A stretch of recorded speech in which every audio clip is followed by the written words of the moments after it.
राज ठाकरे आणि एकनाथजी शिंदे यांची नंदनवन येथे भेट झाली आणि आग मात्र दुसरीकडे लागली।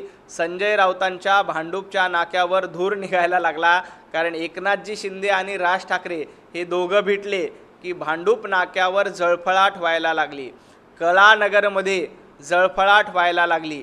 एकनाथजी शिंदे आणि राज ठाकरे हे दोघेही भेटले।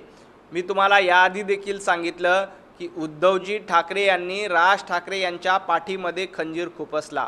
महापालिकेच्या निवडणुकीमध्ये राज ठाकरे एकटे लढले तेव्हा 7 जागा निवडून आल्या, आणि जेव्हा उद्धवजी ठाकरे यांच्याबरोबर युती करून लढले तेव्हा मात्र 1 जागा कमी झाली।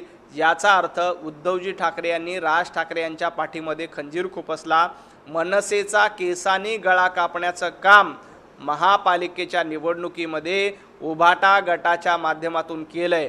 त्यामुळं राज ठाकरे येणाऱ्या काळामध्ये उद्धवजी ठाकरेंसोबत असतील का, हा प्रश्न मी सातत्यानं विचारत होतो। आता देखील राज ठाकरे एकनाथजी शिंदे यांच्याशी जवळीक करतायत। एकनाथजी शिंदे आणि राज ठाकरे यांची भेट झाली, याचा अर्थ येणाऱ्या काळामध्ये नवे समीकरण जन्माला येतील, आणि हे समीकरण उद्धवजी ठाकरे यांना देखील लक्षात आलेले आहे। त्यामुळेच त्यांचा हा जळफळाट होतोय।